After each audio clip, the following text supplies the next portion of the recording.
namoyish etish niyatida ekanligini bosh murabbiy matbuot anjumanida ham aytib o'tdi. Sven masi inglizlarning Bodo Glimt esa hayron bo'ladigan joyi yo'q. Mana u to'p bilan Don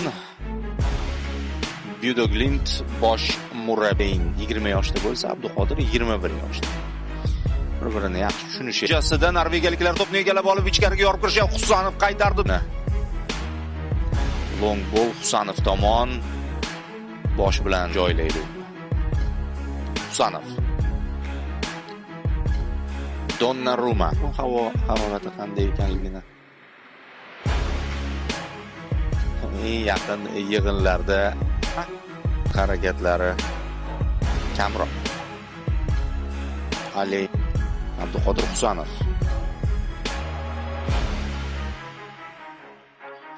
Orva aynan Dortmundga o'xshashib ketyapti. Nuri Husanov Reinders long ball so'radi. Shoshmayapti Abduqodir. City futbolchilari ichkariga uzatma. Abduqodir pas! Tepadigan odam topilmadi. Assist bo'larmidi ya. Raqibdan pozitsiyani yutib olib zarba berish. Husanov. 1 daqiqa qo'shdi hakam. Boy gap bo'lishi mumkin emas. Birinchi taym menimcha mavsumdagi eng zo'r taym bo'ldi bu jamoa uchun. Ideal zarba tashqaridan.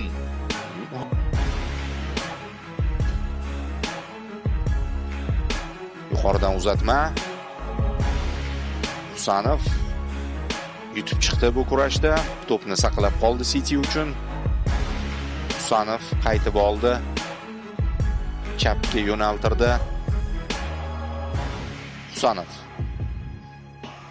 O'zi boryapti, tushunyapti hozir.